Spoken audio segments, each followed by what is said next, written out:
탈무드에 보면 이런 이야기가 있습니다. 유대인들이 가장 좋아하는 육류는 닭고기입니다. 아브라함이라는 사람이 양계장 사업으로 큰 성공을 거두고 있었습니다. 그러나 그는 신앙인으로서 행실이 별로 좋지 않았습니다. 그러면서도 안식일에는 성전에 나와 버젓이 경건한 유대교도로 행세를 하고 있었습니다.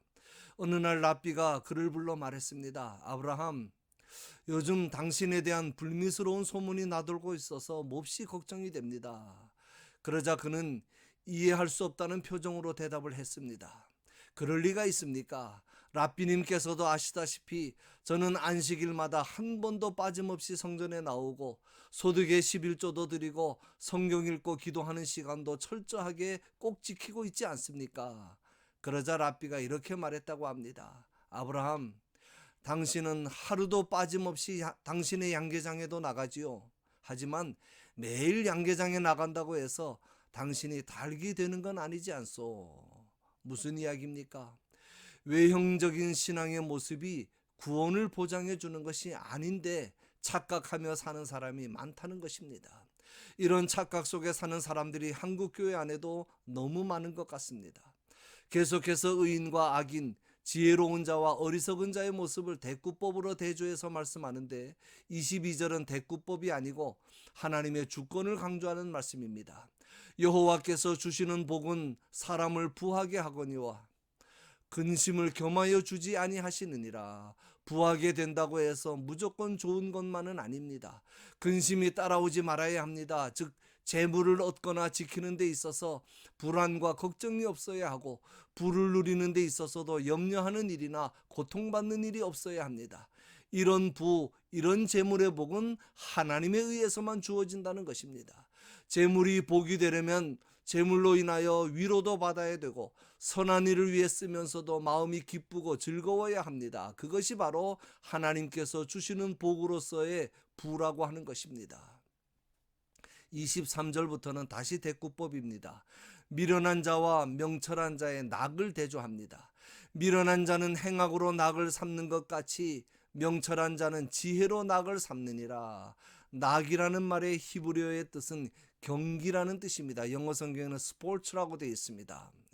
낙을 삼는다는 말은 운동선수들이 운동장에서 경기를 할 때 자유롭게 즐기듯이 한다는 말입니다. 이와 같이 미련한 자는 운동선수들이 경기를 즐기듯이 악을 행하는 것입니다.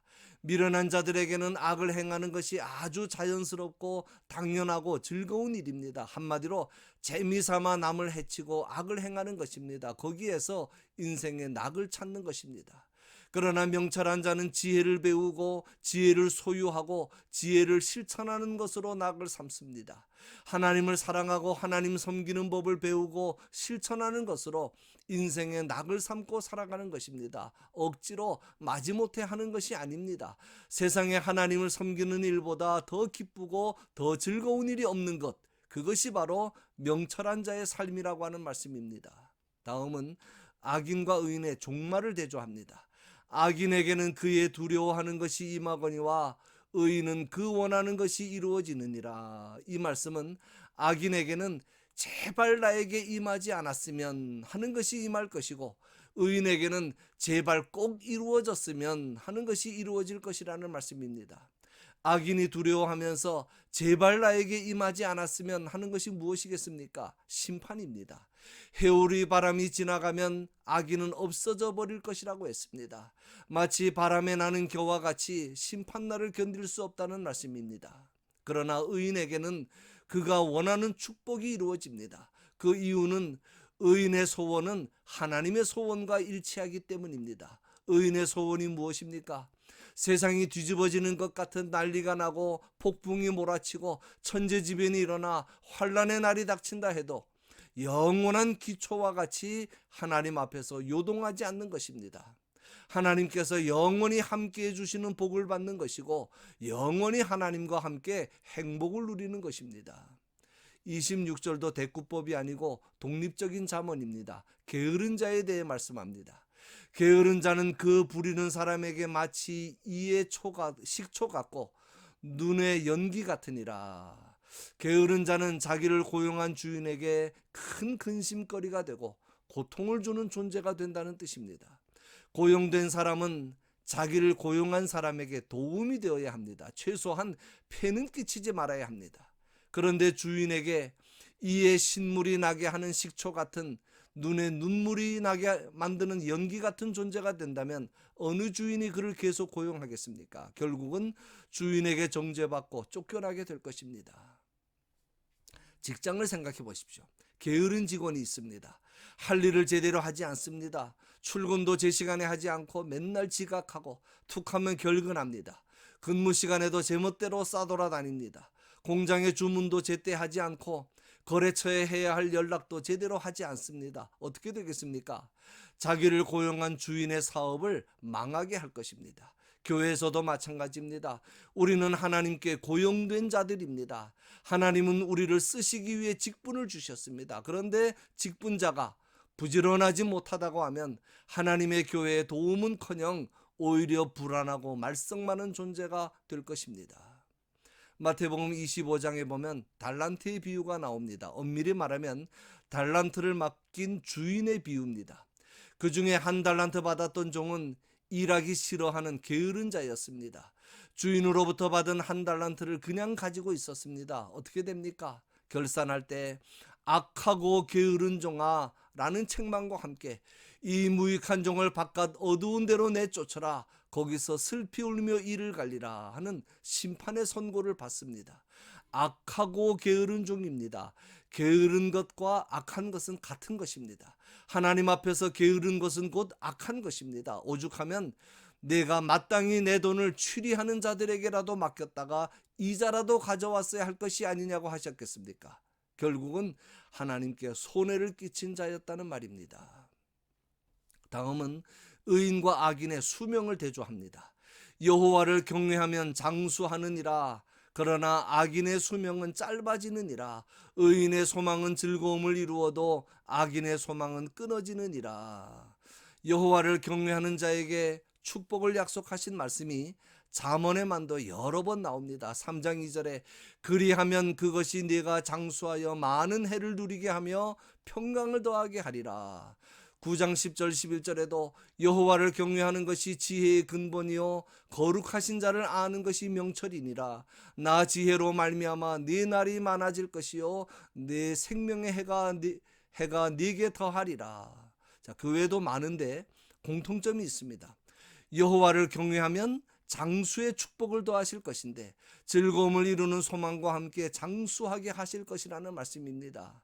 이 세상에서도 필요한 만큼 충분한 생을 누리도록 안전하게 지켜주실 것이고 천국에서 누릴 영원한 생명도 보장해 주실 것입니다. 그러나 악행을 일삼아 남을 괴롭히는 악인의 수명은 하나님께서 여러 가지 방법으로 단축시키실 것이고 소망도 무참히 꺾어버리실 것입니다. 악인들은 이 생에서나 내세에서나 어떤 소망과 기대를 가지고 살든지 그들의 소망과 기대는 좌절될 것이고 끝없는 절망으로 변할 것입니다. 다음은 의인의 행복과 악인의 불행을 대조합니다. 여호와의 도가 정직한 자에게는 산성이요 행악하는 자에게는 멸망이니라. 의인은 영영이 이동되지 아니하여도 악인은 땅에 거하지 못하게 되느니라.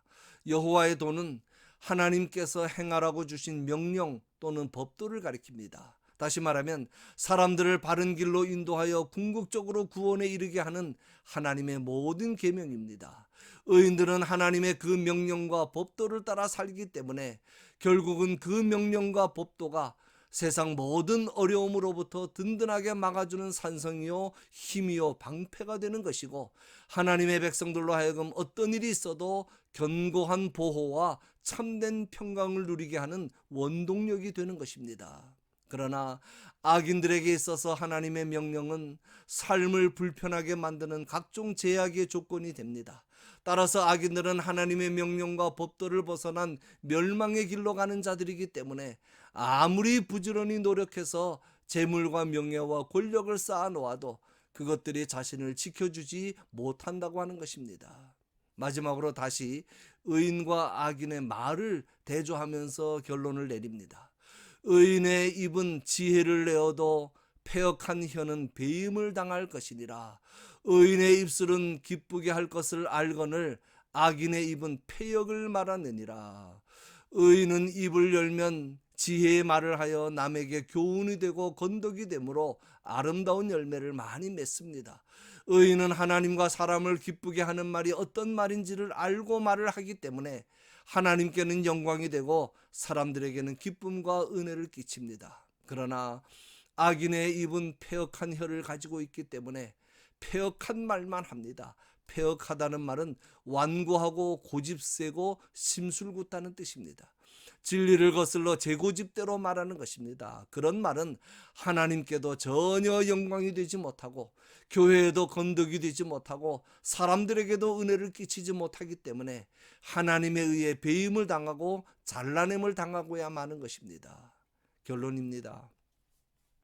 말이 곧 인격이며 신앙임을 잊지 마시기 바랍니다. 화날수록 침묵하시기 바랍니다. 한자에 다다익선이라는 말이 있습니다. 많으면 많을수록 좋다는 뜻입니다. 그러나 말은 단단익선입니다. 짧으면 짧을수록 좋습니다.